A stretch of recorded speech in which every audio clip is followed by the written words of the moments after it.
Hey guys, good evening all of you. So welcome back to my profile. We are starting a new series of Voice on Wheels.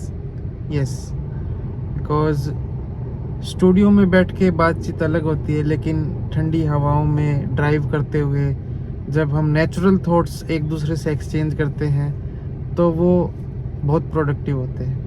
तो इस series में मैं उन चुनिंदा real stars को बुलाऊंगा, जैसे मैं Sunday start with real stars में करता था। वो ऑनलाइन था, अब ऑफलाइन में वॉइस ऑन व्हील्स पे हम वही चीज़ दोहराएंगे नए अंदाज के साथ। तो रियल स्टार्स में सबसे पहले जो आज मैं स्टार को मिलवाना चाहता हूँ आप सभी से, आप सब लोग रूबरू भी होंगे, माय वाइफ डॉक्टर प्रिया। और ये रियल स्टार क्यों है इसके बारे में हम आगे बात करेंगे कि किस वजह से ये रियल स्टार है। बिकॉज ये एक ऐसे बैकग्राउंड से एजुकेशन में एक्सेल किए हैं, बिल्कुल ग्राउंड विलेज बैकग्राउंड से उठे हैं और अपनी एजुकेशन से, अपने सिंसियरिटी से, अपने डिसिप्लिन से इन्होंने वो मुकाम हासिल किया है जिसके बारे में सभी यंगस्टर्स को पता चलना चाहिए, स्पेशली जो मेडिकल फील्ड में है। वैसे तो घर पे डेली वेलकम किया जाता है, फिर भी डॉक्टर साहब welcome to our first episode of voice on wheels. Thank you sir. So doctor साहब, रिसेंटली आपने the most toughest exam HPSC clear किया है for the post of AMO and very soon you will be joining on that post. तो सबसे पहले तो मैं आपसे यही पूछना चाहूँगा कि आपको कैसा फील हो रहा है?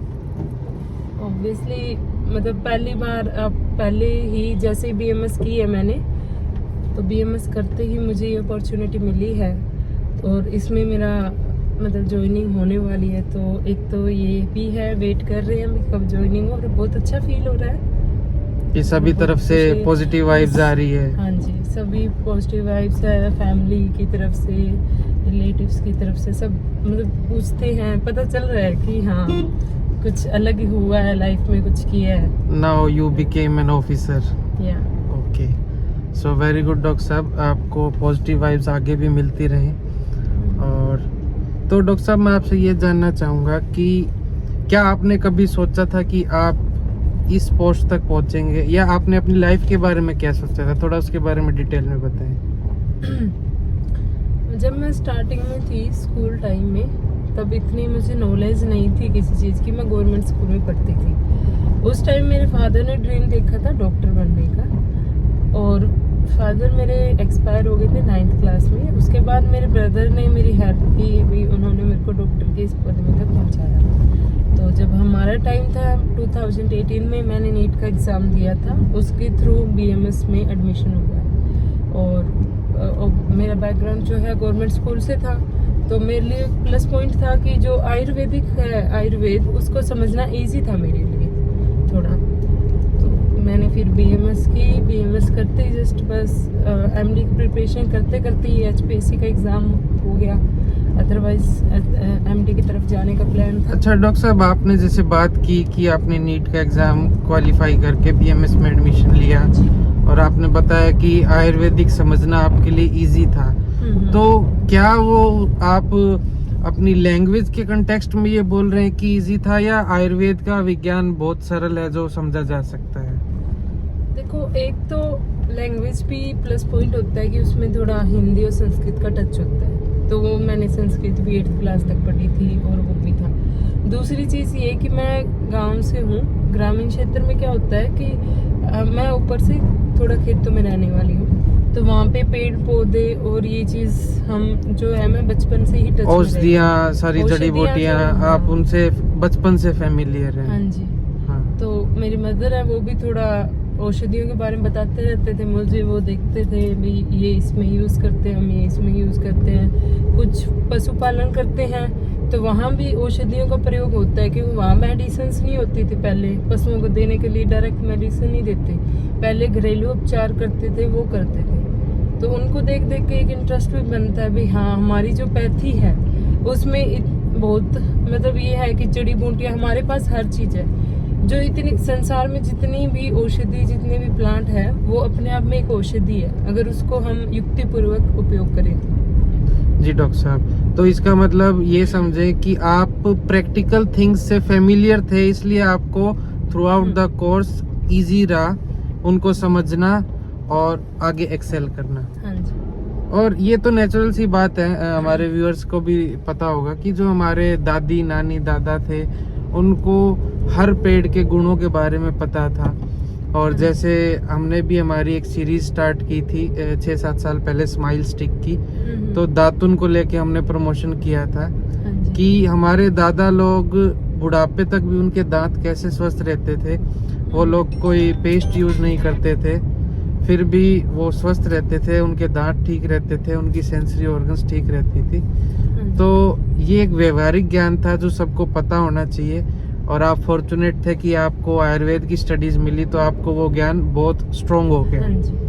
तो डॉक्टर साहब, अगर हम बात करें आयुर्वेद की, तो लोग आयुर्वेद को पहचानने तो लगे हैं। हमारे इंडिया के काफी प्रोमिनेंट लोगों ने इसकी एक पहचान बनाने की कोशिश की है। हाँ जी। आपका पर्सपेक्टिव क्या है कि आयुर्वेद की असल में पहचान क्या है और क्या होनी चाहिए? जी, देखो पहले तो हम आयुर्वेद को ही समझते हैं। आयुर्वेद जो है आयु प्लस वेद से बना है। आयु मतलब लाइफ जो होती है, और वेद मतलब साइंस। तो साइंस जो है, लाइफ की साइंस है, उसको आयुर्वेद बोलते हैं, साइंस ऑफ लाइफ। तो इससे क्या है कि जो आयुर्वेद है उसमें हम सिर्फ ये नहीं है कि हम उपचार ही करते हैं, उसका एक प्रयोजन है आयुर्वेद का कि स्वस्थ से स्वास्थ्य रक्षणम आतुरस्य विकार प्रशमनम च, यानी कि स्वस्थ व्यक्ति के स्वास्थ्य की रक्षा करना और जो बीमार है आतुर है उसके हमें उपचार करना है। तो इस वजह से आयुर्वेद सिर्फ ट्रीटमेंट नहीं करता, आयुर्वेद जो है एक स्वस्थ व्यक्ति को स्वस्थ लाइफ पर प्रोवाइड करता है। जैसे कि आयुर्वेद में हम दिनचर्या का वर्णन देखते हैं कि डे लाइफ में हमें क्या करना चाहिए। सुबह उठना है, जैसे सुबह ब्रह्म मुहूर्त में उठना, फिर गर्म पानी पीना, दातुन करना, ये सब जो दिनचर्या के अंदर हमारा डेली रूटीन आता है। डॉक्टर साहब, इसमें मैं आपको बीच में इंटरप्ट करना चाहूंगा कि एक चीज आ जाती है कि ट्रेंडिंग या फैशनेबल चीजें। हाँ जी। आजकल की युवा लेट उठना पसंद करती है, उठ के बिना मुंह धोए खाना पसंद करती है। जी। तो आयुर्वेद की जो ये चीजें आज के लोग सुनते हैं तो उनको बड़ा ओल्ड फैशन लगता है कि सुबह उठ के हम इतनी जल्दी क्या करेंगे, या गर्म पानी पी के क्या होगा। तो ये सब चीजें उस काल की दैनिक चर्या थी या इसके पीछे कोई साइंस भी थी? देखो आजकल ये होता है कि फॉलो करना थोड़ा टफ है, जो मतलब बाहर रहते हैं वो चीजें हैं, पर आजकल फॉलो नहीं कर रहे। तो हम देख भी रहे हैं कि lifestyle disorders day by day बढ़ते जा रहे हैं जी। अगर ऐसे ही चलता रहा तो इन फ्यूचर एक भी पर्सन ऐसा नहीं होगा जो कि स्वस्थ होगा। सबको कोई ना कोई लाइफस्टाइल डिसऑर्डर्स होते हैं।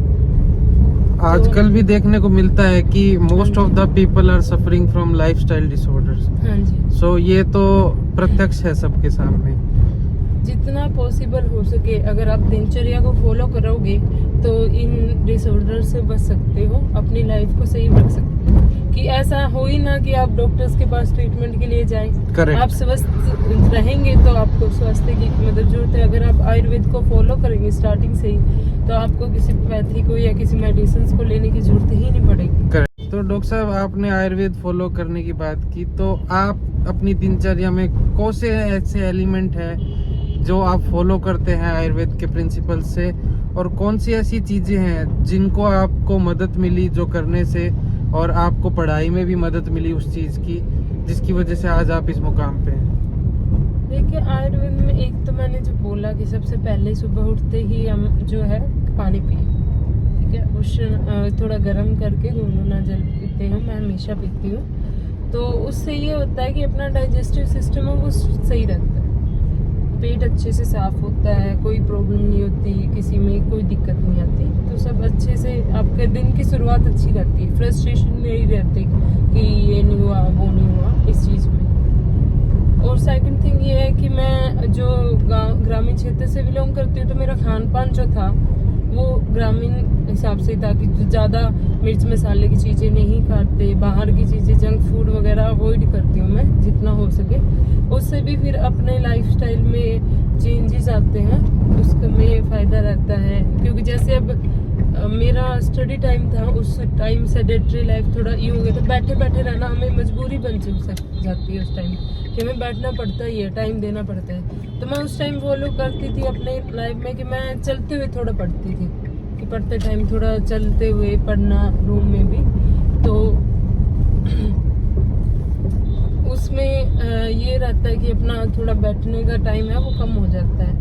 इन चीज़ों से फिर योगा जो है, मैंने योगा भी लगभग रखा था, बीच में थोड़ा स्किप हो गया। हम योगा या एक्सरसाइज में कुछ रखते हैं भी, या तो कुछ टाइम नहीं मिल पाए तो घर के डेली रूटीन में हम एक्टिव रहते हैं, जिससे कि ये नहीं होता कि हम सिर्फ बैठे बैठे रहें, और उससे भी काफ़ी फर्क पड़ता है चीज़ों पे। वाकई जब हम हमारी बॉडी को रेस्टिंग स्टेट से मूवमेंट में लेके आते हैं तो डेफिनेटली हमारी सेंसरी ऑर्गन्स एक्टिव होती हैं, हमारा ब्रेन अच्छे से काम करता है, बॉडी में जो भी छोटे मोटे स्टिफनेस या पेन होते हैं उनमें भी हमको मदद मिलती है। तो डॉक्टर साहब, अभी जैसे आप HPSC क्लियर किया है, इसके लिए आपने कुछ स्पेसिफिक तैयारी की थी या क्या इसका आपका दौर रहा, पैटर्न रहा, कुछ बताएंगे इस बारे में?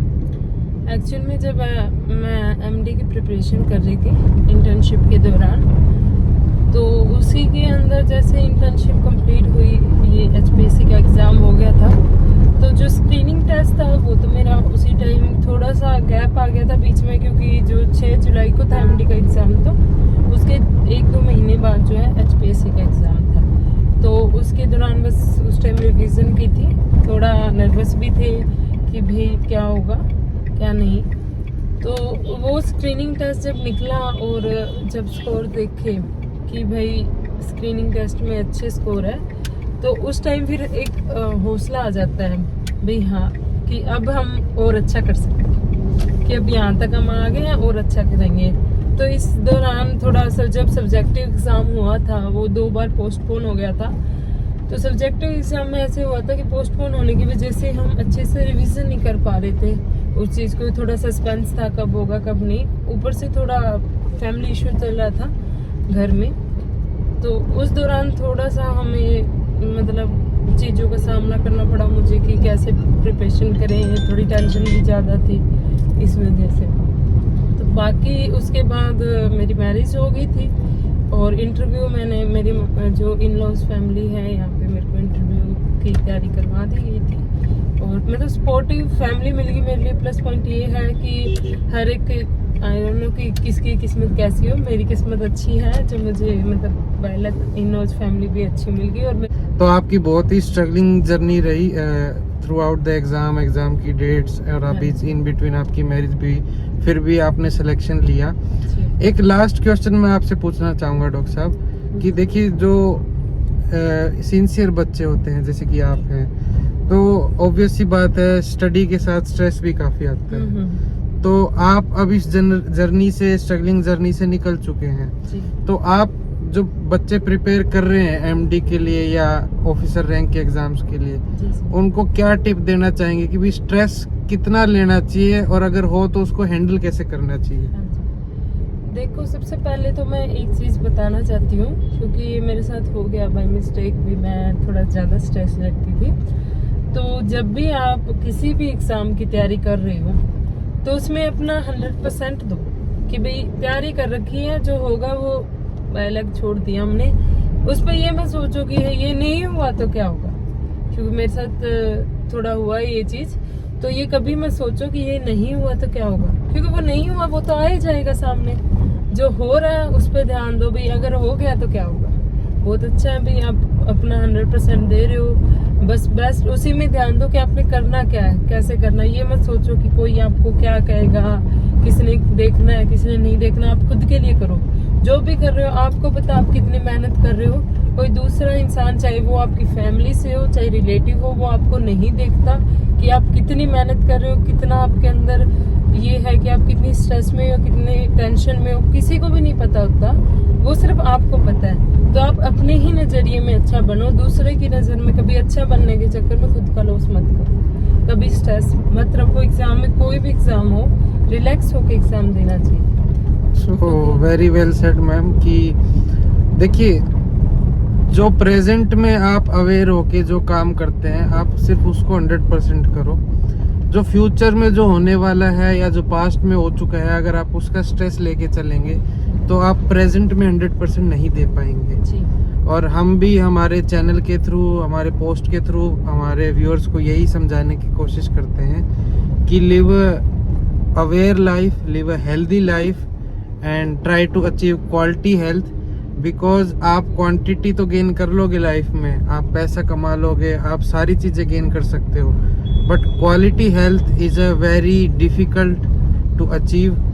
क्वालिटी हेल्थ सबसे बड़ी महंगी चीज़ होनी चाहिए, और हमारे वेद शास्त्रों में तो बोला भी गया है कि पहला धन निरोगी काया। क्वालिटी हेल्थ आपका प्राइड होना चाहिए, ना कि आपकी लग्जरी लाइफ, आपके लग्जरी थिंग्स। वो सब मटेरियलिस्टिक चीज़ें हैं, और हर इंसान की रिस्पेक्ट करो, क्योंकि आजकल आप लोग देख रहे हैं कि रेडिएशन से भरी लाइफ जी रहे हैं हम, और जो कार्डियक आउटपुट है लोगों का वो घट गया है। किसी भी टाइम क्या हो जाए कुछ नहीं कह सकते। So try to live a healthy life, both physically, mentally and socially. और हमारा आयुर्वेद भी यही कहता है। वॉइस ऑन व्हील्स में आज के लिए इतना ही। नेक्स्ट एपिसोड में हम मिलेंगे एक और रियल स्टार से। So thank you for watching. आपके मन में कोई कमेंट हो, कोई भी आपको चीज़ अच्छी लगी हो तो प्लीज़ कमेंट करके बताइएगा।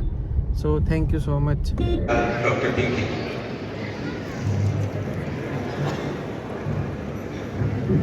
Thank you so much sir. सबसे पहले मैं सभी अतिथिगण को प्रणाम करना चाहूंगी, और मैं सभी जो भी नव चयनित चिकित्सा अधिकारी हैं उन सबको हार्दिक शुभकामनाएं देती हूँ। मैं डॉक्टर पिंकी हरियाणा से, सिरसा से हूँ।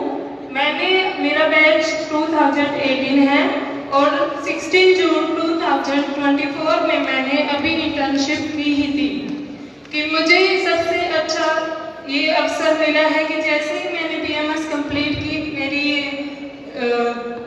हमारी जो पोस्ट है HPSC AMO की वो निकल गई थी, और मैंने अपने BMS में भी अच्छी मेहनत की, और अब भी मेहनत और लगन से मैं यहाँ तक पहुँच गई हूँ। मैं एक बात कहना चाहती हूँ कि लोग अभी कह रहे हैं कि आयुर्वेद आ रहा है या कुछ भी, तो मैं कहना चाहती हूँ कि भारत में आयुर्वेद जो था 5-4 साल पहले से ही था, और वो आ नहीं रहा, हम लोग उसे भूल गए थे, और अब हमें दोबारा हम उसको अपना रहे हैं, तो ये हमारे लिए सबसे बड़ी खुशी की बात है। और ये मैं जो हमारे CM सर है उनका भी बहुत धन्यवाद करती हूँ, और BJP सरकार का भी, कि वो हमारे आयुर्वेद को फिर से बढ़ावा दे रहे हैं। और मैं ग्रामीण क्षेत्र से थी, मेरा घर जो था वो पेड़ पौधों में यानी कि खेतों में था, तो मेरी माता मेरे को हमेशा जड़ी बूटी और इनको बारे में बताती रहती थी। तो मुझे बहुत ही खुशी हुई कि मेरे को यहाँ पे आयुर्वेद में अवसर मिला, और मैं चाहती थी कि मैं आयुर्वेद प्रैक्टिस ही करूँ, और तो अब मुझे HPSC AMO में अवसर मिला है, वो बहुत खुशी की बात है। Thank you so much.